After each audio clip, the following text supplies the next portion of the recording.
একটি জঙ্গলে একটি টুনি থাকতো। টুনিটি খুবই পরিশ্রমিক ছিল। সেই টুনিটি পরের বাড়িতে কাজ করত। পরের বাড়িতে কাজ করে করে সে নতুন ঘর বানিয়েছে এবং সেই ঘরেই থাকতো। সেই টুনিটি খুব ভালো ছিল। ওইদিকে একটি দুষ্টু কাক ছিল। সে টুনির ঘরের কাছেই থাকতো এবং তার কোনো ঘর ছিল না, কারণ সে কোনো কাজ করতো না, খুবই অলস ছিল। খালি কি করে পরের ঘর দখল করবো সেই সব ভাবনা ভাবতো, নিজে একটু খাটতো না।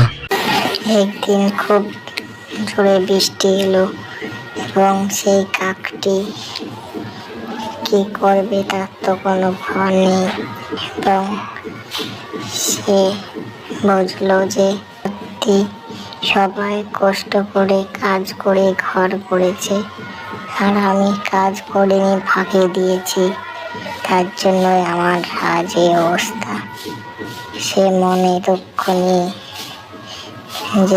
টুনিকে বলে, আজকের দিনটা টুনির ঘরে থাকবো, দেখি টুনি থাকতে দেয় কিনা, না হলে তুমি আজ মরেই যাবো।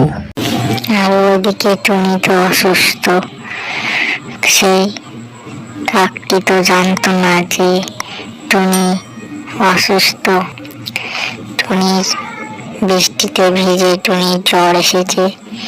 সে খুবই কষ্ট পাচ্ছে, কারণ টুনি ছাড়া আর কেউ থাকে না ওই ঘরে। টুনি একা। টুনির মা বাবা ছোটবেলাতেই মারা গেছে। টুনি একাই থাকে সেই ঘরে। টুনিকে কে দেখবে? টুনির জ্বর এসেছে, সে একা একা ঘরে কাঁদছে। তখনই সেই দুষ্টু কাকটি গিয়ে বলছে, টুনি বোন, টুনি বোন, তোমার কি হয়েছে বোন? তুমি এরকম করছো কেন? তখনই একটি গাছ বলে ওঠে, ওই দুষ্টু কাক, তুই এখানে কি করছিস রে? তোর মনে মনে তুই যেটা ভাবছিস সেটা কোনোদিন হবে না, বুঝলি? তুই ভেবেছিস টুনিকে মেরে দিয়ে টুনির এই ঘরটি তুই নিবি? না, সেটা কোনোদিনই হবে না, বুঝলি? টুনি আমাকে ছোট্ট থেকে আমার গাছতলায় সে জল দেয়। আমি একটি জাদু গাছ, আমি টুনির কোনোদিন ক্ষতি হতে দেব না। তুই এক্ষুনি চলে যা বলছি, না হলে তুই জীবনে আর কোনোদিন বেঁচে থাকবি না।